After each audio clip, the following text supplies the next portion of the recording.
Marshall Kilduff, a reporter from the San Francisco Chronicle, was one of the first journalists to begin to examine Jones. At first, Jones's record seemed spotless, a little too spotless.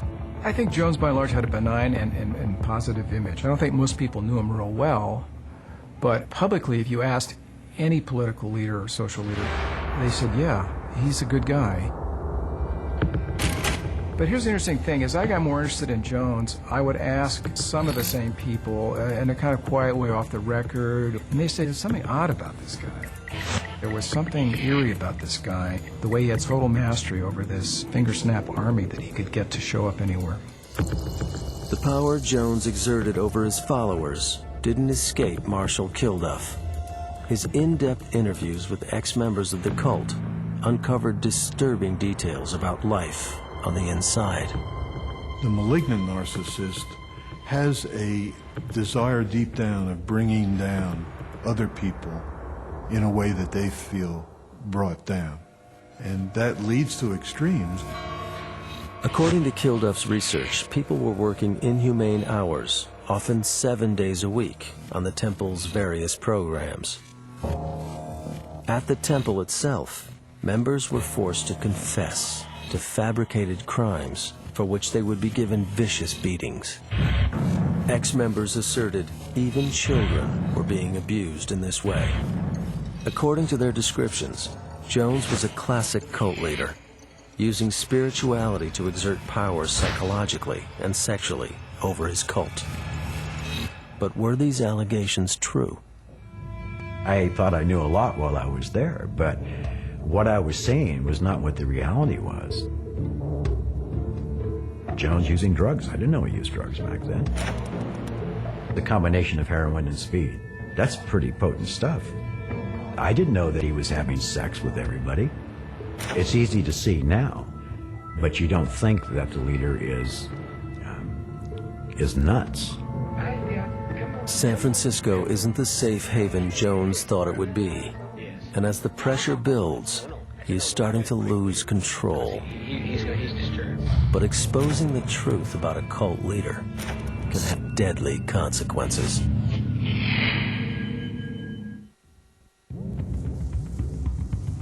By the end of 1977, Jim Jones is feeling heat from the press. Rumors of sexual and physical abuse run rampant, while reporters continue to seize upon the story.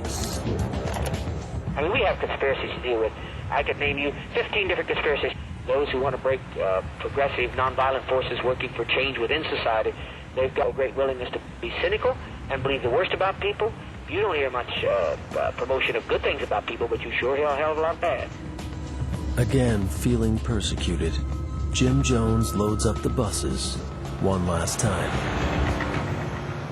The temple members that I sort of heard from later did get the sense that the temple was kind of on the run, was in a sort of dire situation that needed some sort of correcting. They had to get out of San Francisco. In 1977, Marshall Kilduff's article appeared in New West magazine, exposing the abuse within People's Temple. But by the time the article is published, the temple was already in the midst of a mass exodus. In a matter of months, almost 1,000 people are relocated to Guyana, South America. After a long flight to the capital of Georgetown, temple members endure a grueling 36-hour trek by boat and jeep. Finally, they arrive at the humble cabins of the People's Temple Agricultural Project, aka Jonestown. Here, in the isolation of deep jungle, Jones believes he can finally have complete control. Well, for a guy who loved the public limelight and liked to attract new followers, you couldn't square that with Jonestown. But he clearly wanted more total control, a place he could really be all by himself. Maybe that's what he always wanted, create his own world. Jonestown, 1977. With a young wife and new baby, Tim Carter still hung on to that initial faith he had in the People's Temple. Like some other cult members, he had begun to distrust Jones, but still, he chose to stay. Some members explained this to Marshal Kilduff. They said we all had joined the temple for a lot of reasons. We wanted a better society, integrated world, a meaningful life, and it was hard to turn back from that idea to sort of say, well, I was wrong, I'm a fool, and now I want to leave. The cultists' commitment was tested again and again. Residents would be subjected to more public beatings and humiliations. Disobedience was punished with solitary confinement, and some were even put down with sedatives, leaving them in a permanent semi-conscious state.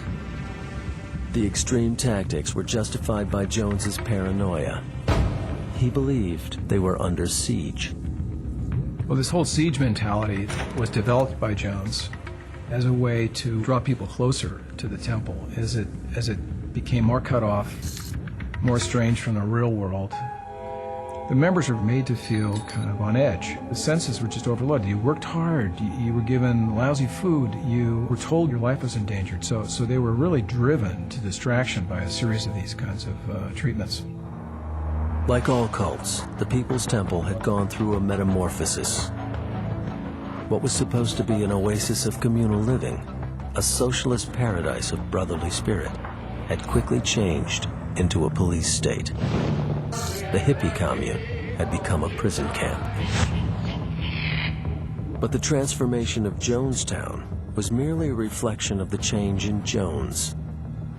The lonely little boy who had become a warm, generous preacher had morphed into a desperate, paranoid dictator. At the very end, this guy was a drug addict, delusional, crazy. There was worry that the temple was really getting to an unhinged point. Back in the U.S., someone decided to step in. San Francisco Congressman Leo J. Ryan is enlisted by a group of relatives of temple members who are unable to make contact with their family in Jonestown. Concerned relatives are beating their heads against the wall here. You're a congressman, maybe you can get something more done that we haven't been able to do on our own. And he made plans to go to Guyana, and after a lot of fencing around with the temple, finally succeeded in convincing them to let him in. Jim Jones is in a tight spot.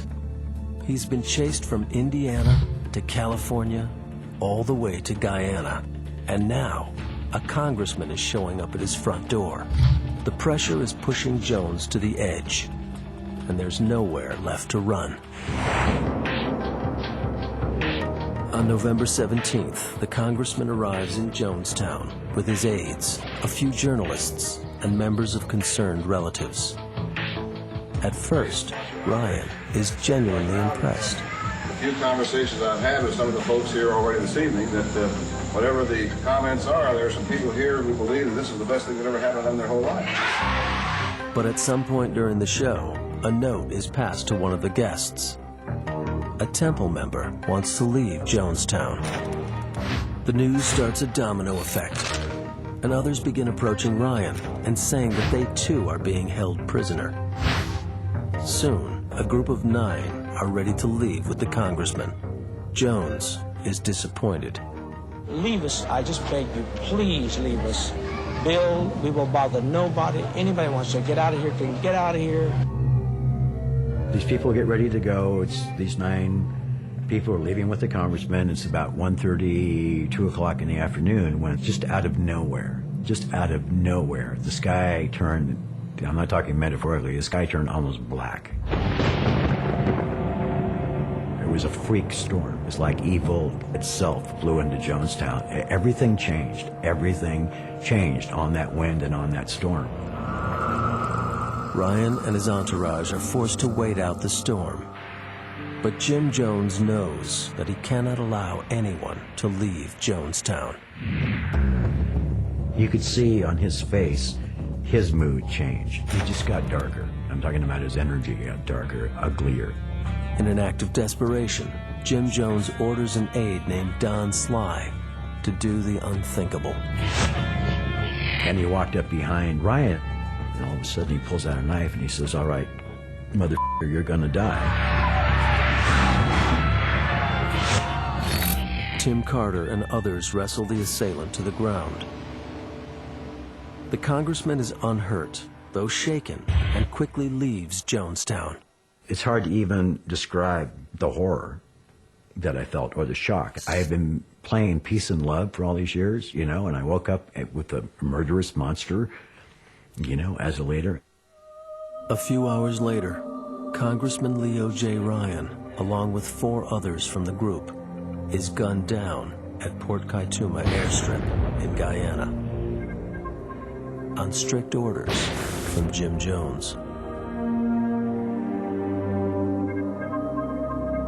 But at Jonestown, only Jones is aware of the murder.